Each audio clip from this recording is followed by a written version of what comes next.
Tour. Welcome to Tottenham On Tour. This is the opposition preview. We have a special guest with us today, or with me today, I should say. Brian is still in England. JP from the North End podcast, or better known as JP California. If you've been over to that other channel, you'll know him as a Villa fan. JP, welcome to the channel. It's your first time on here. Thanks for being here, man. Appreciate it. Thank you guys for having me. I feel like I should have had my headphones on right now. Maybe that was what I was missing. Show some professional, stuff here. Yeah. What are you, Luke Connolly or something? I feel like I forgot something, and I figured I did like right as we got started. I don't think you had him on when we did the North End last night either. So it's not a huge deal, really. I don't think I did either. So just to let everybody know, JP, we do a podcast together and a YouTube channel as well called the North End Podcast, or the North End YouTube channel. It is a Premier League channel. There's a few people who watch this channel who would know about it. Brian's been on it before as well. Brian is my partner in crime, Brian Dago, who's currently in England, suffering with the rest of Spurs fans at the moment as we fall into a pit of darkness, which seems to be what is happening with Tottenham at the moment, which I'll get into, JP. I really want to get your thoughts. JP, tell us a little bit about yourself, though, because you obviously we've done this with the North End, but some of the people who are watching to get to know you a little bit from what you do. You live obviously in California, but tell us what you do there.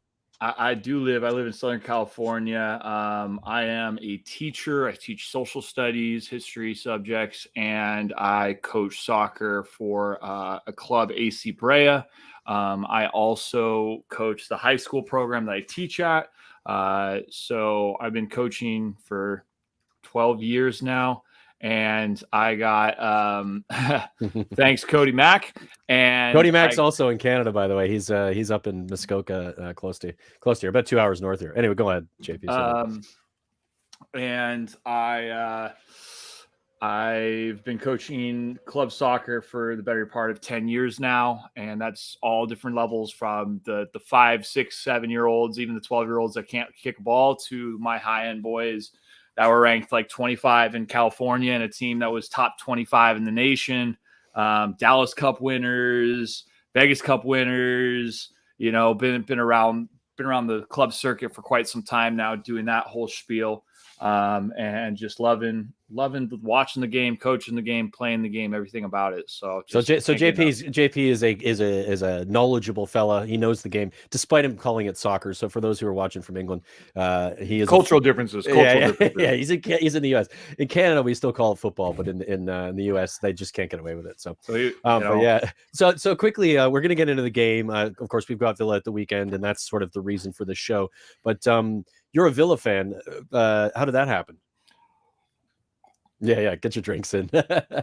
Well, when I was really young, my parents had a good friend who's from Birmingham, and he gave me a jersey when he found out I was playing soccer when I was like 10. And a year later, I started playing goalie, and they're like, "Hey, just bring out any jersey you got. It could be any sports jerseys. Like, bring out a Raiders or Denver or whoever jersey." And so I pulled out the one soccer jersey I had, and I wore it. And then I put it away after my 5 games of playing keeper until I realized I sucked at it. And I kept it in my closet because it was like a adult XL. So it was really big when I was little.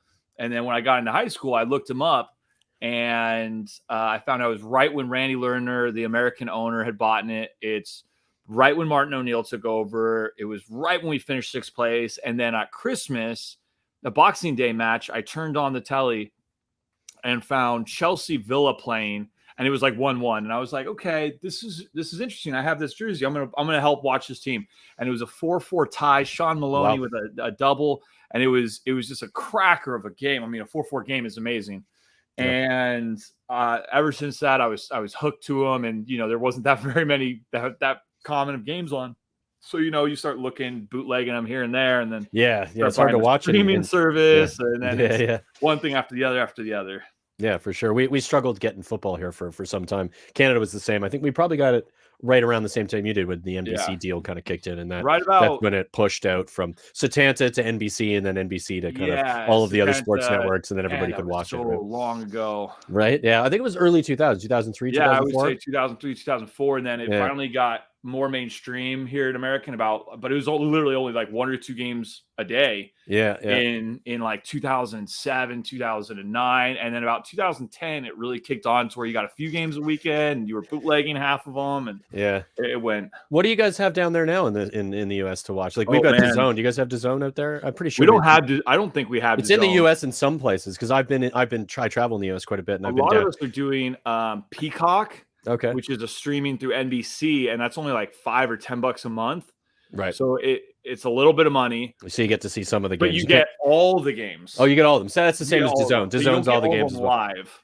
Oh, you don't. DAZN, you get all of them live, live, and you can watch them after, and you get highlights and stuff. But you get all the replays the next day. It's funny because if there's English people watching right now, they're pissed off at us because in North America, I know the games we get to watch compared to them it's night and day, right? Oh man, that's crazy. It's amazing. I mean, they have to pay so much money. They can listen to it on the radio if they want, or they can, of course, illegally stream it. And which is funny. The first time I went to England, I went with my buddy of mine, and we go into a bar. And it's a Tottenham Champions League game. Oh shit! And those were nice times. And I'm like, what the hell is up in the corner? And it's like the little pint glass that sits up in the corner during the pub games to show that you paid for it. Oh right, yeah. I remember you telling me about that when we talked about it on the North End. I was just like, what the hell is this thing? And it was the stupidest thing. And then I ended up drinking and hanging out with a bunch of Tottenham fans, and they're all like, we're doing Patron shots. And I'm like, yeah, tequila. I'm in California. Let's do this. And they brought out like tequila coffee liqueur, and it was absolute garbage. Disgusting. Yeah, that sounds awful. Terrible. That sounds awful. Well, I mean, so you have a relationship with Spurs fans to some extent from the beginning of your watching football days, at least Premier League anyway. Let's get into it a little bit. First of all, you've followed. I want to get your thoughts on what you've seen from Spurs this season, because we do the North End podcast. We talk about this all the time, but for the people who are watching this channel, what are your thoughts on what you've seen so far with Nuno at the helm? Won the first 3, lost the last 3 pretty heavily. Just an overall sort of, what your perception is of how Nuno's doing and what you're seeing from Spurs right now, and whether or not you should be worried at all. Well, the first thing is, I feel like Nuno had a lot of people want to say he played great football, but I thought it was quite defensive from his previous clubs. And maybe other than Valencia, I think Valencia had a bit more of an offensive team. A little bit more offensive, but probably had the players for it too, right? I feel like he's kind of in the middle right now. Like he plays a defensive style, but he wants his attacks to get involved. He wants guys to get up. It's not free flowing like Pochettino ball, but it's not Jose Mourinho somewhere in between. 9 guys behind the ball and 2 guys go up. Like it's not that. So I feel like he's trying to find a good equilibrium between it, and it's not working. It's like flip a coin. What day do the players want to show up, and what day do they just want to tell them to F off? So it's like, okay. That Arsenal game, was like one of the worst things I think most Spurs fans have watched in a long time, and we've watched a lot of dross in the last couple seasons. Really, really poor performance from Spurs. A lot of players looking like they're not really up for it, and it's a North London derby. Pretty disappointing. I won't get into the details of that because we're talking about a preview, but just to get a sense of where Spurs are at, where Villa at. Villa come away last weekend from a win against United away from home. At Old Trafford. That pretty amazing. Luke from the North End podcast was at the game. Connie from the North End podcast was at the game, but he was in the rich seats in the box. Throwing his money around. And different experiences. Obviously, it was pretty funny to see. We got some video from Luke for our social media. We got some video from Connie from the social media as well, and very different experiences. You watched the game. Villa looked good. In your opinion, do you think Villa looked better than United? Was it like the Spurs game where Spurs were shit, and of course Arsenal were better, and kind of similar in the same sense with Manchester United and Villa? Like Manchester United didn't play great, but Villa still played pretty well. Would you say? Yeah, I would say that straight up. First off, are you hearing the dogs in the background? Not really. No, I think it's really quiet. So I'm hearing some dogs barking in the background. I'm like, shit. I do have some if they do. They beat us. Yeah, we do. Well, Cody, that's a good question. Do we have midfielders? Yes. Yes. Yeah. But I feel like it's very Tottenham style where some of them can turn up and some of them can't. Last year, John McGinn, a lot of the Villa guys were still loving John McGinn, and I thought he was not as good last year. He looks better but this he year, looks though. fit.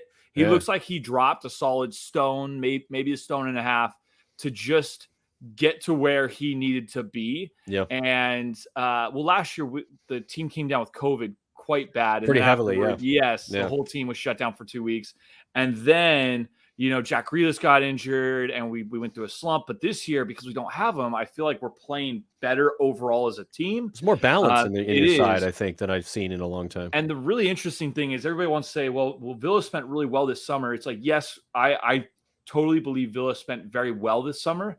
But in the Man U game, the only change was Jack Grealish for Danny Ings. And Danny Ings, while he got okay touches, he didn't get a sniff around goal. And yeah, you were talking about that.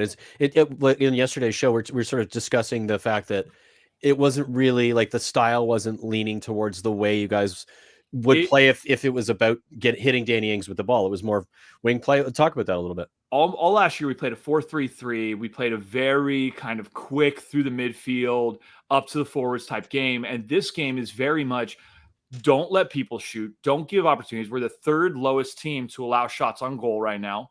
And I think that's because our 3 center backs, are doing great. And you're not even going to have to worry about us tomorrow because we have the least amount of shots on goal, least amount of touches in the opposition box, least amount of chances created, 20th in the league on like 5 of the worst stats you could possibly have. Son, I really believe Son is one of the best forward/wingers in the Premier League. I agree. But Kane on his day is a top 3 in the Premier League right now. But when the team around him don't know what the fuck they're doing. That's true. And which is kind of where we are at the moment.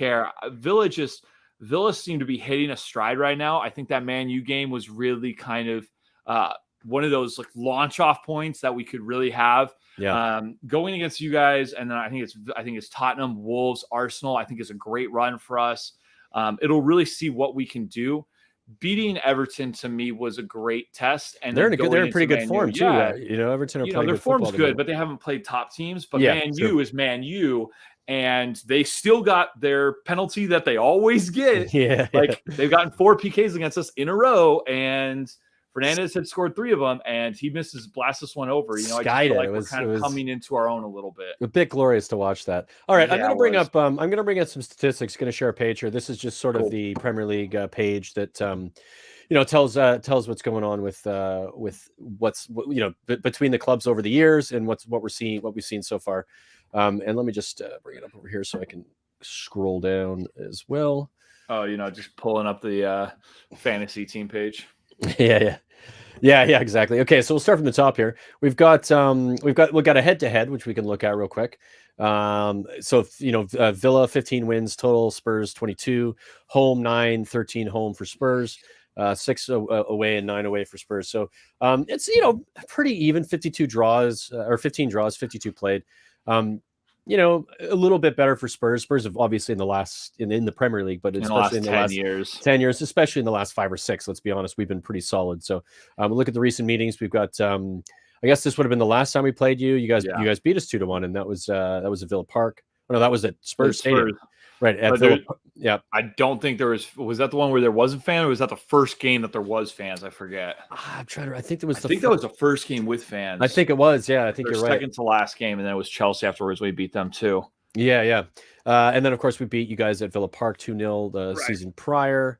Spurs 3-2. Spurs, and then it jumps to 2016. Yeah, of course. Yeah, there's 2020, 2019, 2018. There's no 2018 and 17. No, because we were gone. Because you were not in the league. I didn't want to point it out. I didn't want to point it out. Yeah. So there's a little bit of a gap in there that we're getting. I've got to have a little bit of a piss take with you here. You are on a Spurs channel, so. But yeah, so I mean, it's been pretty comfortable for Spurs up until arguably the last time we played you guys, and beating us at Tottenham Hotspur Stadium was a it's a feat, I guess, to some extent. Maybe not these days. Form guide. We all know what's going on with you guys, right? You guys have won 4 out of the last 6, or 3 out of the last 6, with a draw and a loss in there. Spurs have lost 3 in a row. Have shipped 9 goals in the last 3 games against in 3 London derbies. Which is absurd, right? So a team that had not let in a single goal in the first 3 games of the season to then ship 9 the next 3 against 3 opponents from London, especially 2 massive rivals in Chelsea and Arsenal. Pretty fucking horrifying. Spurs look really bad at the moment. Let's be honest. It's not great. And let's look at the season so far. Let's talk about these statistics right now. You guys are in 8th, we're in 11th, so clearly You guys are above us in the league at the moment. It's early doors. We know it's 6 games in. It's a little too early to get excited. That should be our end of the year final. If we finish 8th and you guys finish 11th at the end of the season, I wouldn't be surprised, honestly. Honestly, good season for us. Yeah, it's a good season for you guys, and it's where we are as a club at the moment, to be honest. And I hate to admit it, but I think that's just being honest about the situation. Gosh, man, you sound like a Barcelona fan. Well, yeah, I mean, for good reason. I mean, it's a poorly managed team from the top, and we're sinking quickly. And it's. Do you believe that? Do you believe he is absolutely 100% the wrong guy already? Okay, so when I say it from the top, I'm talking about Daniel Levy, not okay. Nuno. Well, yeah, in that case, yes, definitely. Yeah, I actually don't think I would blame any of the managers. I blame managers on the game day choices, right? So you blame them for Arsenal.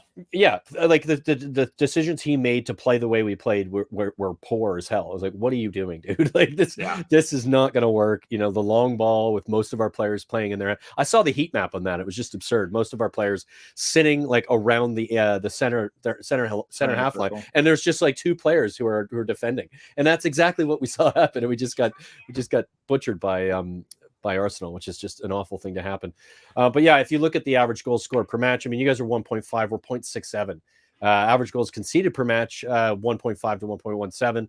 3 clean sheets. That's beginning of the season for us, where I think we got lucky with who we played and some of the form the other teams were in or not in. And that was sorry. But I mean, I think this suits it. Like, you guys are better side than us right now, and we have to accept that. I'm just scared, because you look at the average goals scored per match. You guys are 0.67. We're 1.5. But we have Danny Ings and Watkins. Watkins hasn't scored this yet. Harry Kane hasn't scored yet this season. Right, but it's Harry Kane. I guess, right? Yeah. But Cristiano Ronaldo and he hadn't scored, you would just still be like, well, he's Cristiano Ronaldo. It's going to come. I guess, but it's Harry Kane. Harry Kane, who was going to be sold to Man City last season or during the summer, and it doesn't look like the Harry Kane that we know and love, and doesn't look like the system that we're playing suits the Harry Kane that we know and love either. So, just like, he's not even getting touches in the opposition box at the moment.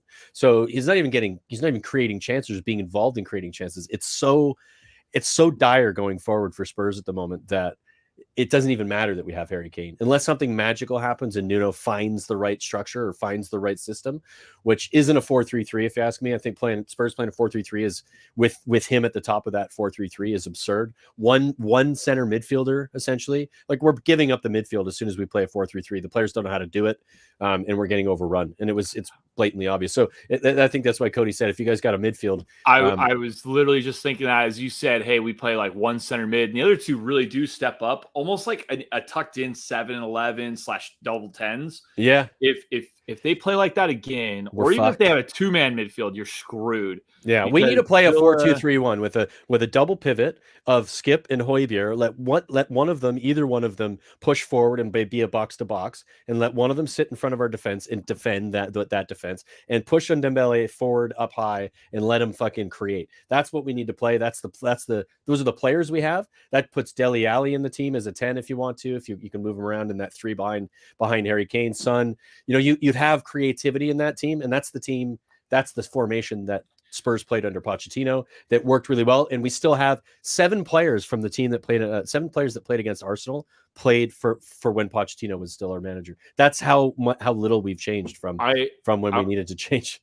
I want to say that the width is going to win the games, right? The outside players, whether it be your Son, your outside defenders, or like Matty Cash, or freaking Target. But that's not going to be it, though. That's not going to be the one that wins it. It's going to be the center of the field. It's going to be those center mids who has the higher pass success ratio and who makes the more passes. Is it going to be Højbjerg and who's your guy? Winks, not Winks. No, Skip. Oliver Skip. Skip's been brilliant. Is it going to be those 2? Is it going to be John McGinn and Douglas Luiz with possibly our new boy Ramsey? Like, it just depends. Yeah. Who's going to have the most passes? Because if those guys, whatever team has the most passes. JP, what's your formation? Like, what's the shape that Villa have been playing this season? So all last year we played a 4-3-3, and I actually really like the 4-3-3. And it did suit Grealish though as well. Like, it was kind of for him in a sense. Right? And when I met Dean Smith, our first year going back into Premier League, I met him in the summer for his summer tour when they were in Milwaukee, where I met Luke.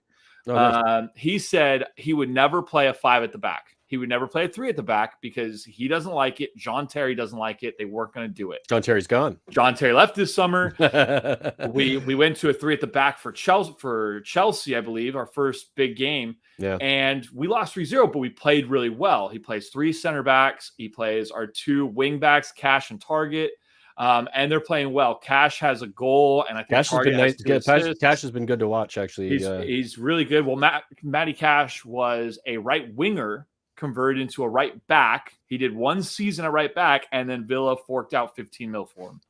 So he's done really well, and now he's kind of given that license. So we're playing a 3-5-2, and the 2 up top is Ings and Watkins because he actually made the formation to get those 2 to play together. Which is, I think, was really smart. I think I watched the first couple of games from Villa, just generally watching football, and I was in the first. I don't think he did that in the first couple. And they were sort of talking about it. Do you think Dean Smith should try to get those 2 in the game together and play 2 up top? And I was 100%. Like, why wouldn't you? You have the players to do it. So why would you not want to put Danny Ings up top on any team? Yeah. And then you get a runner like Watkins who got 15 goals last season. Good hold-up play from Watkins as well. Yeah, if you've got really a player who can hold the ball up nicely, and then Ings can run off him, you've got a pretty strong 2 up top for sure. The interesting thing about Villa, though, is we did it for them, and they haven't really combined or worked out that well together. They've been doing well individually, but they haven't combined to work. I think if you actually drop Ings and put in someone like Buendia or Bailey, man, that could be really scary because both those guys are going to work super fast with Watkins. But I don't know if he's going to do that because you don't spend 25 mil on someone like Danny Ings who gets the goals that he does to put him on the bench. Yeah. So it's going to be very interesting. I want to see them come off. And if they finally do click, Tottenham are in big trouble. But I just don't know how Danny Ings and Watkins are going to click up top yet. But it's okay, because we've been shutting teams down. They haven't gotten the amount of shots they want. Yeah, and I think this is one of the things that really worries me a lot about this game is that we're the lack of chances that we're creating generally, and then coming up against a team like Villa, who are arguably one of the best defensive teams in the league at the moment at home. I think we're going to struggle. I know I said it yesterday. I think I see a Villa winning this. We'll get into predictions when we get closer to the end of the show, but I'm very concerned about where Spurs goals are going to come from unless Harry Kane wakes up. Now, I did want to bring this up again as well, because the last time we were in this situation where our manager was struggling, it was against Villa. It was always against Villa, dude. It was against Villa. Harry Kane gets a start on. I think it was he's been playing well in the Premier League, in the Europa League, and Mauricio Pochettino decides he's going to give him his first start in the Premier League. I think it was his first start. Somebody correct me if I'm wrong in the comments if I've gotten that wrong, but I'm pretty sure it was, or he had started maybe 1 or 2 games, but it was his first. He was just starting to get going. Now, it wasn't even a good goal. It was a deflection, right? It was a crap goal from Harry Kane that he should never take. He should never take free kicks ever again. It's a bit silly that he's even doing it, but you got a deflection, goal goes in, and Spurs from that point on, honestly, it was a flip from like Pochettino struggling arguably the same way Nuno is right now, like very similar to like some wins, some losses, some big losses, like, maybe not as bad as the 3-1 against your local rival, but enough to be stressed out about it. And he thought he was going to be fired. He said in his press conference, he's like, I wasn't sure how many games I had left because it wasn't going very well. So, maybe Nuno's feeling the same way, and maybe I'm just wishful thinking here because that's what we do. You just want Graham Potter. I did want Graham Potter. I mean, Graham Potter was always one of my, he was one of my top choices. I don't think he wanted to come to Spurs because he's probably got, control and freedom over the club or the team that he's managing. Whereas at Spurs, he'd probably be micromanaged or mismanaged by Levy. But yeah, so we had that win. It was a 2-1 win in the final, 10 minutes of the game. I can't remember the exact what time was left. I'm hoping for something like that. I'm hoping we can get something on the board. I struggle to think it's going to happen, but how do you feel? Do you think this is going to be comfortable for Villa? Do you think it's going to be a good game? It's going to be comfortable. Do you think it's going to be a good game? I don't think it's going to be a good game either. Honestly, it's just a shit game for both teams, or what? I think it is. I mean, I don't think both teams could play well and it still not be a great game. It could still be very defensive. I just don't see it being a high scoring game. I don't see it being a thriller of a match. I could see this being a 2-1 KG game, a 1-1.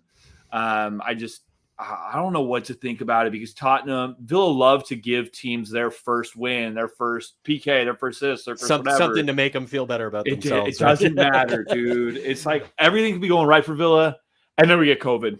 Yeah. Like, come on. Like, it's just one of those things. But I feel like that's every fan ever. Like, everyone always thinks it's their team that gives it up. United hadn't had a PK all year. Oh, let's play Villa. It's great. It works. Yeah, well, some of the comments we got to. I know, dude. You guys are giving me hyped right now. Just want to say, it's making JP feel better. Sean, good to see you, brother. Pleasure to have you back. I just want to say hi to Wayne Bonner as well, and Mr. DP, and of course Cody Mack. There's peeps in the comments. Thanks, glad to see you guys here.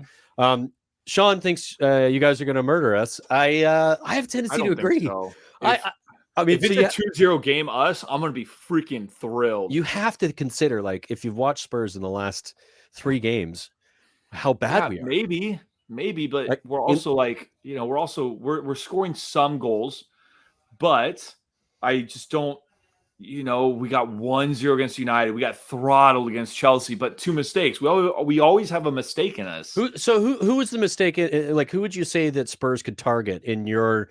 Like, you guys have a good defensive record so far this season. Well, but Luke would say you guys should target Mings. I'm going to tell you to fuck off. I don't think that's the guy to go for. I would say if you guys targeted Target. Our left wing back. Your left wing back, yeah. I just feel like he's doing well and he's making small steps, but he's always subject to a really quick guy. And if you guys put Son on him, I think we could have a problem. And then when he gets down, that offshoots our left side quite a bit, and then Mings has to make up for him. Right. So to me, it's going to be that left side of the field. Our left defensive side. So problem for us in that one, JP, is that we don't have a player over there right now that is, Lucas Moura. He's just come back from injury and come back from playing internationally. Had a really poor game against Arsenal. Looked crap. This is what I would like to see. And Sean's chucking the set here. Son into Hill on the left. So Hill's our new. I don't know if you know about Hill, Brian Hill. Good little player. Like, he's got some skill and he's quick. I think I told you that I really liked that deal this summer, and you said, "Oh, he's going to do nothing this year." I didn't say that. Don't make up things. I would not have said that. Oh man, we got to back. Okay, JP, don't bring up things like that. That's not true. What I did say is that we don't know yet. What I said was I don't even know if he's going to play because he's so young. He's 19, 20 years old.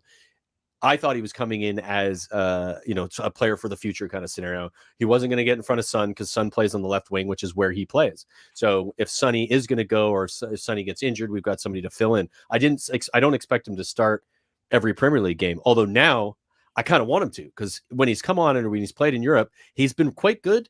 And in the youth and the enthusiasm, it's what our team needs right now. We're desperate for somebody to show some energy because it's lacking. You said you didn't think he was going to contribute much, and I said you watch out. You're going to be surprised, and mark my words, he'll come in. He'll be the guy. You guys will beat us 2-1. I hope so. Hey, I want to be wrong. JP, I want to be wrong about him. I what I've seen from him so far, I'll admit if I did say those things, and it's very possible because I don't remember half of the things I say when I'm doing podcasts and YouTube channels. But if I did say that and I'm wrong, I'm going to be fucking pleased because we need something from somebody. And our younger players, the one Oliver Skip came on against Arsenal, and all of a sudden our midfield was comfortable. He just comes on and it's like boom, boom, boom, comfortable. He looks like the real deal at 20 years old, coming up, bringing up Norwich from the championship and looking really, really strong. So, he has to play in a 2 with a 4-2-3-1 with either Dele or Dembele as our 10 and Gil and Sonny on either side and Harry Kane up the middle. And if we do that, we'll destroy you. I don't think we will. Like Sean says, I think it's likely a 4-3-3 and likely going to try to keep pushing round pegs into square holes, and none of it's going to work. So you keep saying round pegs to square holes, but isn't Son really a left forward? He's not really a 10. He's really Son should be playing the left forward. What I'm talking about is Sonny on the left, Hill on the right. Oh, Dembele or Dembele or Dele. Dyer. No, not Dyer. That was a mistake. Right. Dembele or Delhi. I still like Delhi's only position should be a 10. He shouldn't play anywhere else. He's fucking useless otherwise. So if you're going to play him as a 10, but I'd like to see Dembele playing in that 10 role, playing further up. Doesn't have any defensive responsibilities because he's not very good at it. I think if we play that against Villa, we'll have a really good chance of making you guys incredibly uncomfortable. We'll control the midfield because we'll have players in it. We'll have players in the midfield. It won't be this like 3 across with one guy who gets isolated and balls going over. It's going to come down to that midfield, man. What center 3 is going to play better? And I don't think if you guys play center 2, you're fucked. Yeah, or a center 1 in a 4-3-3 where one's got to pull in, and you're not even really comfortable in that position. You play 2 in front, and you play a pivot with one going forward and one sticking. Even if either one, Skip or Højbjerg, can go forward, I think you guys will be in trouble. But I don't see Nuno doing that. I think he's going to keep pushing the same. Which brings silly. I just had a quick out of left field. Is Skip Englishman? Yeah. Skip and Ramsey, both 20, both getting game times at large clubs.